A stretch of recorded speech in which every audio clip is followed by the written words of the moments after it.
Welcome to 2 cents Short of a Dollar, the show where we give our 2 cents and keep it 100. We're your hosts. That's Motiz. I'm Rue, back at it again, and want to jump into the world of boxing. Some exciting news. But the first thing I wanted to talk about was the little spat between Devin Haney and Shakur Stevenson. Recently, Shakur came out with some tweets saying, he's not taking 25%. So did you see that one? And the question everyone likes to ask in boxing is that like a courtesy duck? I did see that one, and I feel like a big reason as to why Devin gave Shakur that specific amount, or his team provided Shakur's team that amount, is because I believe Devin took about 22% when he went to go fight Kambosos. I've In seen several Australia. numbers, but a relatively low number. So it's around that margin, right? I don't think it's the same, right? Because clearly this fight of this magnitude in comparison to the Kambosos fight is much different, right? You can argue that Devin Haney was fully confident that he can beat a Kambosos type caliber fighter, as opposed to now Shakur, Shakur's shoes. It's like, Devin is gonna be a tough matchup for me. I know I can beat him, but I don't necessarily think it's worth the 25% split. Yeah. I think it's a bit low, if I'm being honest. I think it's a bit low. I wouldn't say that it's a blatant duck on Devin's side, but I think it's a bit low, if I'm being honest. Someone of Shakur's status, 25% is a bit low. Yeah, so if you actually look at the rules of the WBO when it comes to the mandatory, that's actually where I believe the 25% is coming from. I was reading it over the weekend, and if you activate the mandatory, they're saying that the champion gets 75%, the challenger gets 25%. Now, even with that being said, I think some people know when it comes to large fights or a fight of this magnitude, as you have alluded to, sometimes I think that's why people are hesitant to activate the mandatory because they know they deserve more money than this. I bring something to the table, you bring something to the table. I think there was a situation when Sean Porter was going to fight Terrence Crawford. He took a while to activate the mandatory because he felt they could have just negotiated something to get the fight on.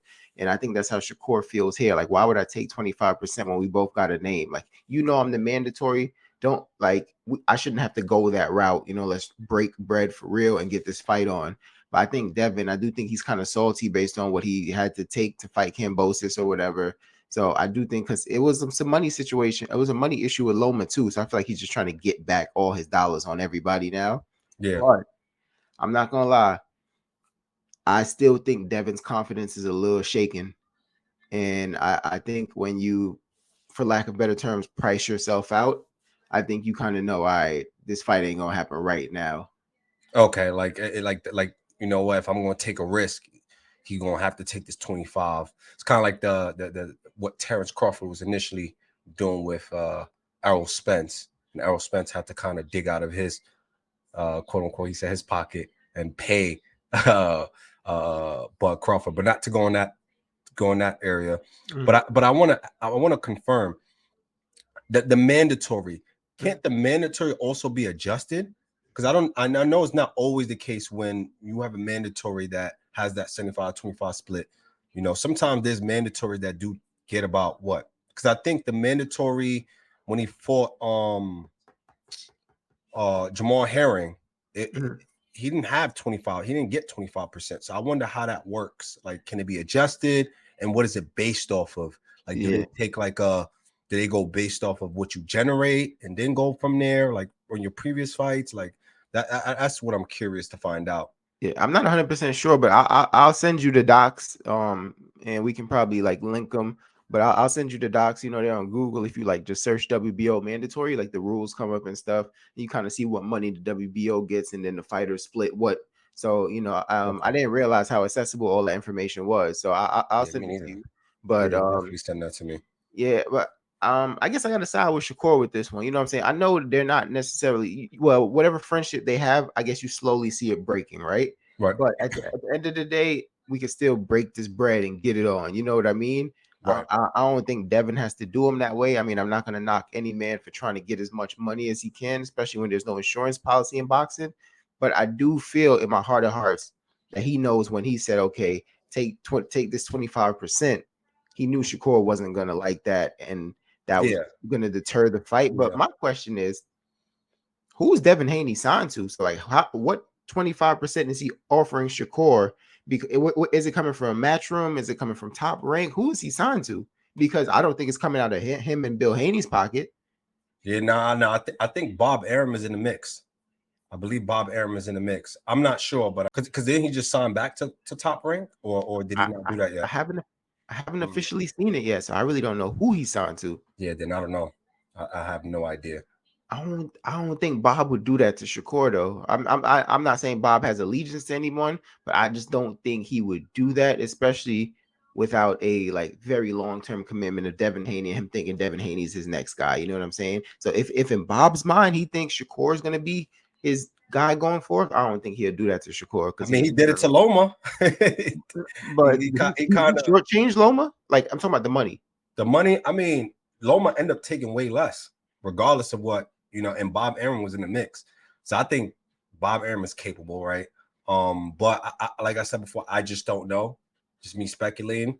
Or it just might be one of those things where, they may just have to renegotiate, right? It just might be that first, they're just waiting for it to be counter offered and they may go above, right? It's one of those things where it's like, okay, we give you 25%, but we know you're going to decline it, but then we might go up to about 35%. You know what I mean? But then again, I don't know. Now that you're making sense of it, yeah, if Devin Haney truly wanted to make the fight happen, he would have gave him like a 60-40 split. Yeah, I think even maybe 65-35. I don't think Shakur's confidence would have been shaken.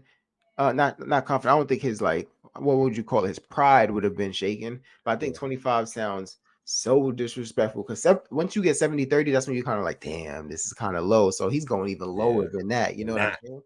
So I think they'll have to work it out though, because Shakur's not going to fight for that. I see people saying, yeah, just do what Devin Haney did. Just do what Devin Haney did.